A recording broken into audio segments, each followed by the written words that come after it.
Zo slim als in Griekenland en Spanje zal het je net worden met werklezers en demonstraties. Toch liegen de cijfers er net om. En Elsevier had er maar te krijgen, direct of indirect.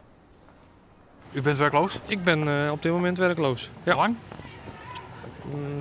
Half jaar. In wat voor sector werkt u? In de ICT, telefoniesector dus. Nou, mijn vrouw die werkt wat minder, want in de hotelbranche rint het werk toch wel wat waarom. Maar hij krijgt een reorganisatie achter de rug. Dus ik bij basisonderwijs vallen ontslagen op het moment. Ik heb gewoon een vaste betrekking wel. Alleen er is op het moment geen werk, dus zit ik maar wat thuis met een volledig loon. Oh ja. Op zo'n manier. En wat voor sector is dat? Dat is bij de sociale werkplaats, Caparis. Het tal WW-uitkering snipt maar een kwart in een jaar tijd naar haast 18.500.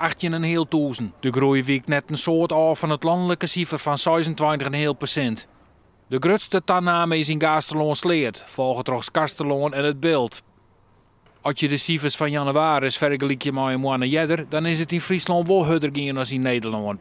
De klappen vallen in de bouwsector, de financiële en zakelijke dienstverlening en in de sector zwaar wolwezen. De mensen op straat zijn er net gereisd op. Het kan van Jorp morgen samen gebeurd worden. Zo'n gevoel is het wel. Zo'n gevoel is er wel. Ja, en zelfs in de baan werd van je dacht van nou, dit zit ik van mijn leven wel goed. Maar dat is voorbij. Ja, je gaat je doelloos voelen, hè? Je hebt niks om hand en wat dan ook. Dus je kan, omdat ik bij sociaal werkplaats zit, kan ik ook niet zomaar ergens anders gaan werken. Ja, ik zeg ik dan geen ontlacht van, of geen lacht ontdaan van de tunnel.